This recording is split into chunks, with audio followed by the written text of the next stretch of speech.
The news from Guyana, the region and the world. Compiled in the News Talk Radio newsroom and powered by DemeraraWaves.com. The news comes to you with the compliments of Kentucky Fried Chicken KFC. With the news at this time, I'm Dennis Chabrol. Good evening. First, the highlights. The opposition coalition wants government to cut wastage and give more money to the poor and workers. An illegal plane has been found near an illegal airstrip in the interior. In the Caribbean, the former central bank governor of Suriname has been jailed for financial crimes. And we also get the latest international news from the BBC. After a hard day's work, a lime at the workplace would be great, and even greater and better with KFC, with a wide choice of finger-licking meals in a wide range of sizes. Could be a birthday celebration or promotion, or a lime for no reason at all. Any lime, anytime, anywhere is better and tastier with a delicious meal from any of KFC's 9 locations, including the Amazonia Mall at Providence, open now from 9 a.m. to 10:30 p.m. KFC. It's finger-licking good. And now the news in detail. The opposition of Partnership for National Unity plus Alliance for Change, APNU-AFC frontbencher Amanza Walton Desir, is recommending that a government cuts wastage and give more money to the poor and working class. Making her contribution to the 2022 national budget debate, she noted that the $218 billion of the more than $520 billion would be spent on capital expenditure. However, she said, Guyana does not have the capacity for such major infrastructural projects, especially since the International Monetary Fund has found that Guyana has a 41% efficiency gap. That, she says, amounts to about $8-9 billion in wastage, which can be spent on ordinary Guyanese. Mr. Speaker, this is what we can do with this $36 billion. We can give the 50,000 public servants a pay raise of 10% right now. We can provide tuition, free tuition, for 11,000 university students right now. Mr. Speaker, we could give the 9,000 plus health workers an average of a $250,000 bonus right now. Mr. Speaker, we can raise the income tax threshold to 100%. To $100,000 rather, right now. Mr. Speaker, we can increase the old age pension to $35,000 a month for the 65,000 senior citizens right now. The APNU-AFC parliamentarian also recommends that the government allocate $3.5 billion to technical and vocational education training, $2 billion in grants to 2,000 qualified small businesses, and $1.3 billion to upskill sugar workers. And the opposition APNU-AFC says it is a waste of time for the Parliamentary Disciplinary Committee to consider a complaint against several opposition lawmakers. Governance Minister Gail Teixeira has succeeded in getting House Speaker Manzoor Nadir to send 8 opposition parliamentarians to the Privileges Committee, in striking down a similar opposition motion to take 22 government parliamentarians to the committee for their part in the disorderly conduct. Mr. Nadir told APNU-AFC that they could not bring a legal action for an illegal action in the first place. He also said the opposition motion contained insufficient evidence. But Ms. Walton Desir told the Speaker during the debate that it made no sense for the disciplinary committee to hear the government's complaint against 8 opposition parliamentarians. I note that you have made some pronouncements, sir, on the illegality or otherwise of the actions. Mr. Speaker, I will say that it appears that you have already come to the conclusion that our actions were illegal, and therefore it appears to me at this time that our appearance before a Privileges Committee might be moot. The APNU-AFC has repeatedly accused the House Speaker of being biased.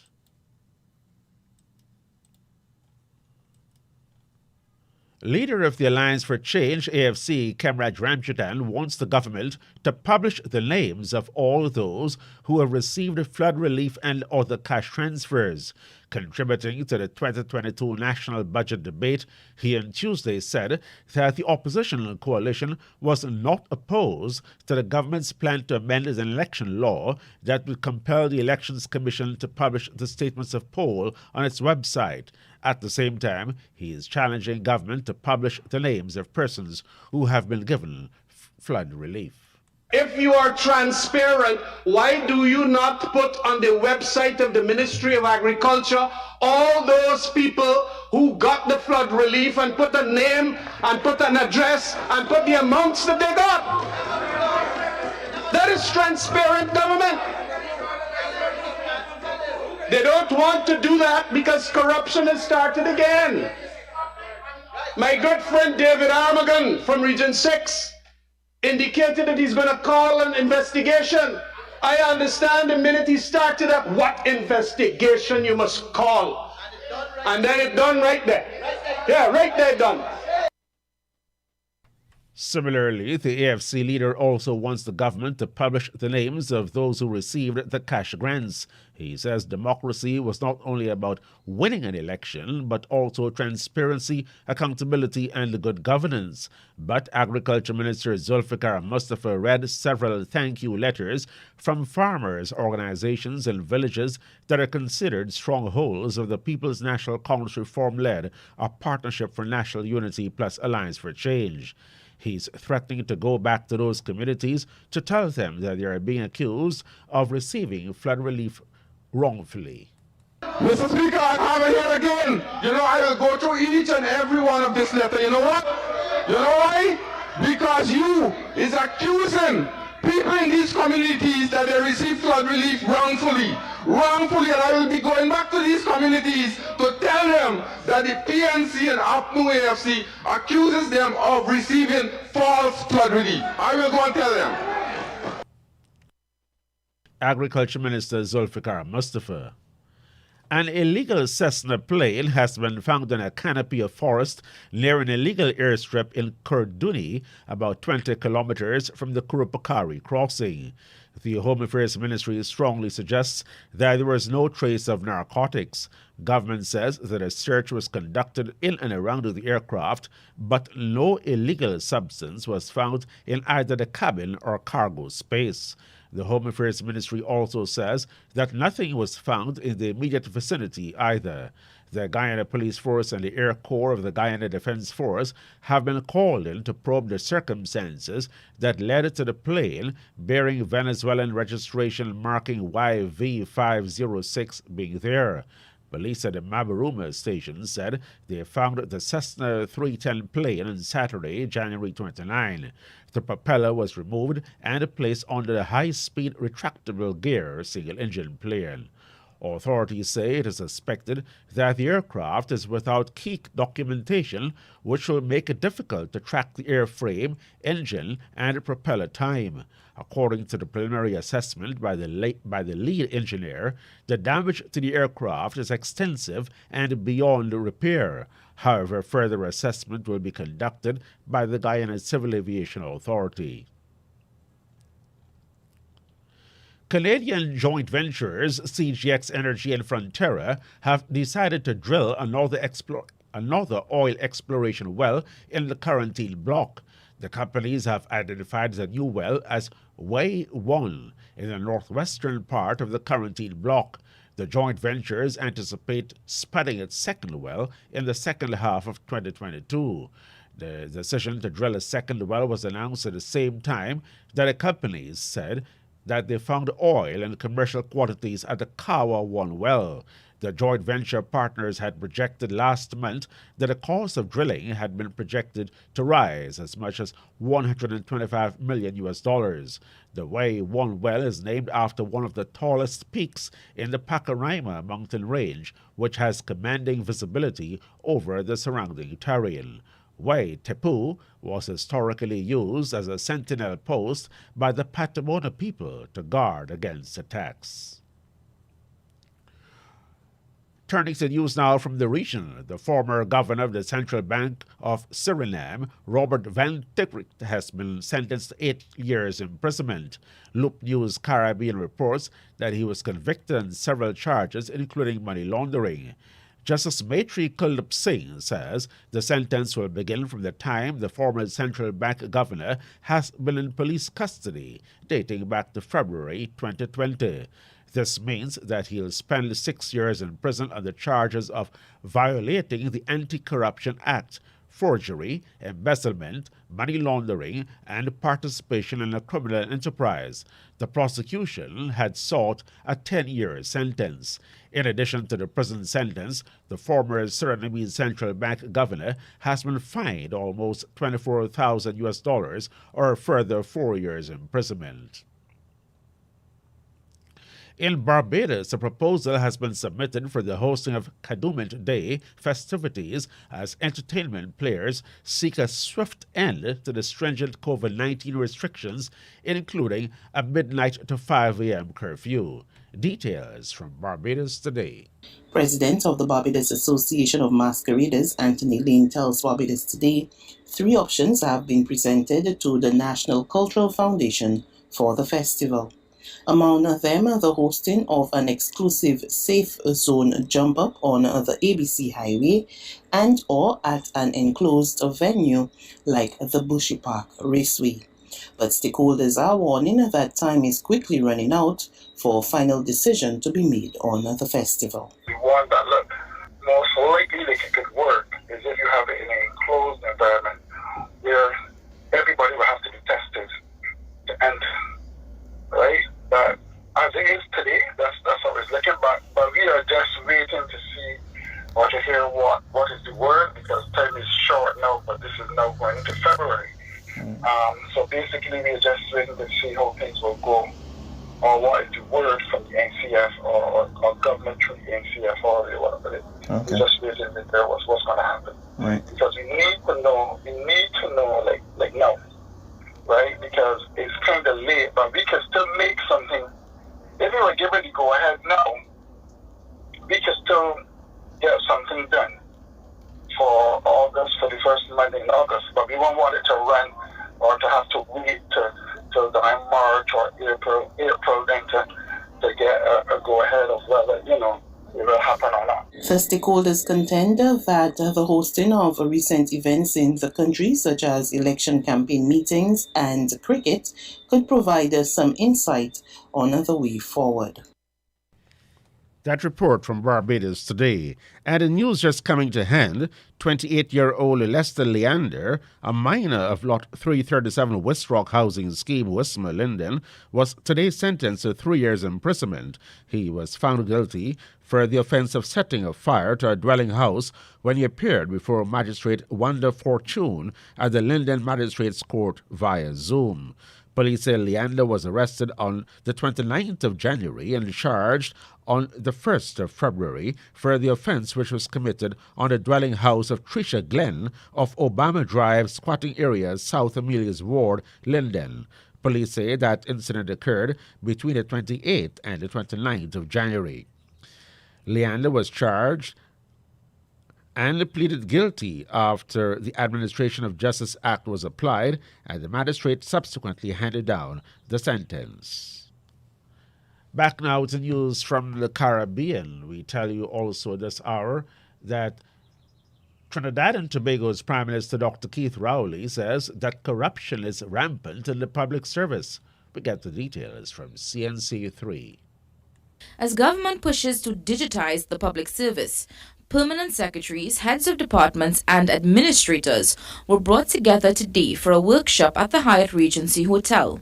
Addressing them, Prime Minister Dr. Keith Rowley said once the public service becomes fully digitalized, corruption will be much easier to track.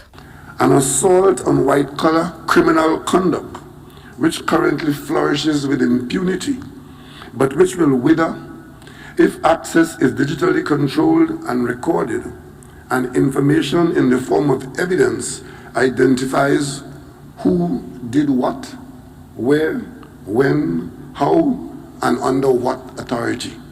Dr. Rowley says that the pandemic highlighted the country's need to go digital. According to him, the majority of cabinet meetings have been held virtually over the past 2 years. The PM hopes the transformation will make the public service more efficient. My vision of a transformed Trinidad and Tobago is a country in which our citizens are pleased with the scope, quality, and delivery of public services.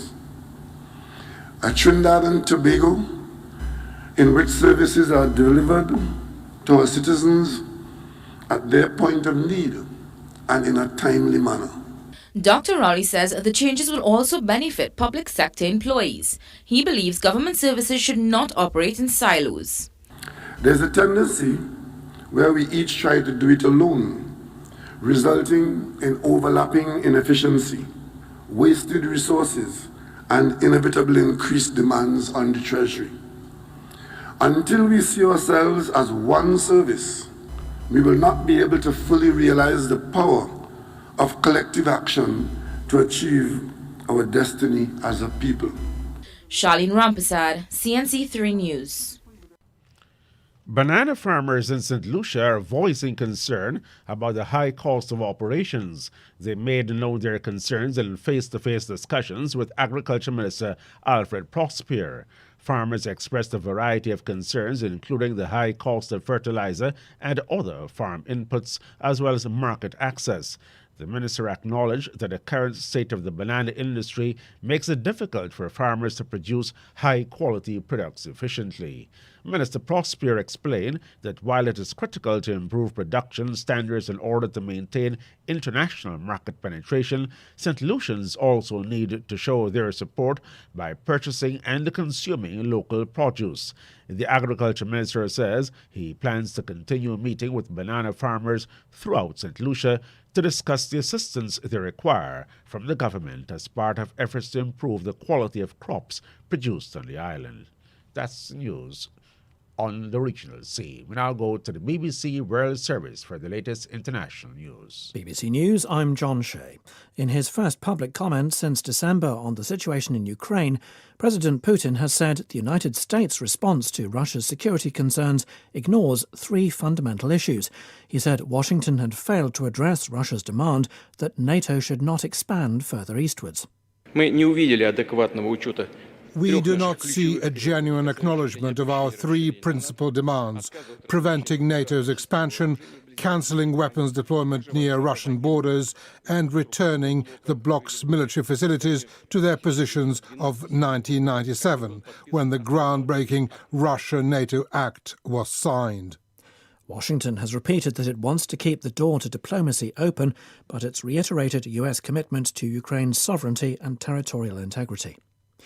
Ukraine's President Volodymyr Zelensky has warned that any Russian invasion of his country would lead to a full-scale war in Europe. Moscow denies planning an invasion, but Mr. Zelensky said the only way Russia could demonstrate that it wouldn't continue an escalation would be to withdraw its troops from Ukraine's borders. He's been hosting Britain's Prime Minister Boris Johnson for talks in Kiev. The president of Guinea-Bissau said many members of the security forces have been killed in what he described as a failed attack on democracy. Umaru Sissoko Embalo appeared in a video on the presidency's Facebook page hours after heavy gunfire erupted near the building. Earlier reports suggested he and other senior officials had been detained by soldiers. The African Union and the West African Regional Bloc have condemned what they called an attempted coup. Our West Africa correspondent Mayeni Jones reports. ECOWAS says it was following the situation in Guinea-Bissau with concern. In a statement, the regional body urged the military to return to their barracks.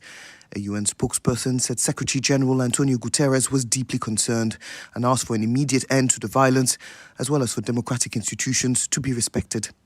Guinea-Bissau's President Umaru Sissoko Embalo was said to be holding a cabinet meeting when reports started coming in of heavy gunfire nearby. Ethiopian Airlines has flown a Boeing 737 MAX plane for the first time since a fatal crash almost 3 years ago led to an international grounding of the aircraft. Here's Kalgadan Yebeltal. It was only 6 minutes into takeoff that Flight 302, heading to Nairobi on a Sunday morning in early March 2019, nosedived to crash outside the Ethiopian capital Addis Ababa, killing everyone on board.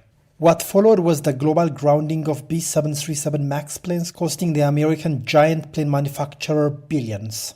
Last year, Boeing reached an agreement with families for the victims accepting liability. Ethiopian Airlines, Africa's largest carrier, says B-737 MAX is returning to the skies after undergoing intense recertification. World News from the BBC. Mozambique's education ministry has said nearly 800 schools were destroyed by Tropical Storm Ana, which killed dozens of people across southern Africa. About 1/3 Mozambican children were affected. Tents are being erected to serve as temporary classrooms.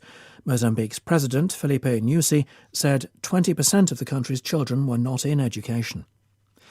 The pharmaceutical company Johnson & Johnson and 3 major US drug distributors have agreed to pay about $600 million to settle lawsuits by Native American communities devastated by the opioid crisis. More than 400 tribes sued the companies, claiming they were inundated with highly addictive painkillers. Native Americans are nearly 50% more likely to die of an opioid overdose than other citizens. The UN's crime agency says that drug production has skyrocketed in Myanmar in the year since a military coup took place there, leading to increased trafficking in the neighbouring countries. Here's Celia Hatton. The agency's regional director for Southeast Asia, Jeremy Douglas, told the BBC that illicit drug producers inside Myanmar were taking advantage of the breakdown in security there.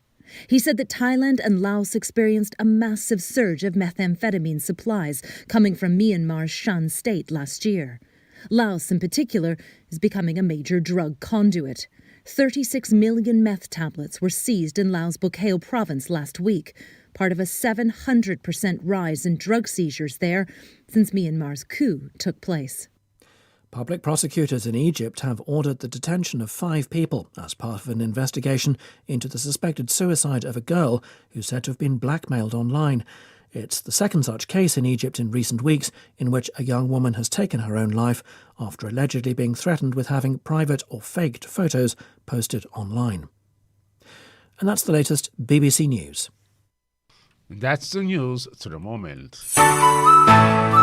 After a hard day's work, delicious comfort food is all we crave for. There at KFC, they've got you covered with a wide choice of delicious, finger-licking good meals from any of their 9 locations, including the Amazonia Mall at Providence. And there are 6 drive-through locations for your convenience. Their 11 herbs and spices are sure to blow those post-work vibes away every time. It's the perfect way to end a hard day. KFC.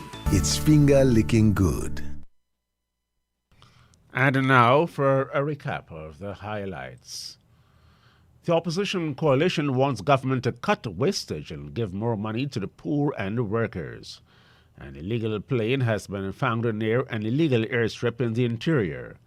And in the region, the former central bank governor of Suriname has been jailed for financial crimes. The news came to you with the compliments of Kentucky Fried Chicken, KFC.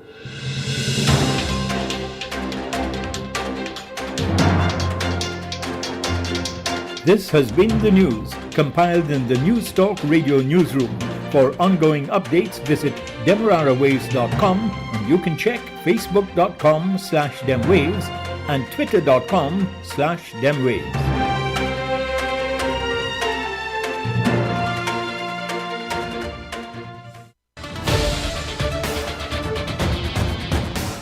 News Talk Radio Guyana is the station for you, bringing you news updates every hour, major news 3 times a day, edutainment on a higher level, shows like Beat the Clock, Brunch on the Coast, The Afternoon Jam, Youth's Perspective. It's a station that goes wherever you go, streaming online at www.bit.ly/newstalk1031. It's News Talk Radio Guyana 103.1 FM.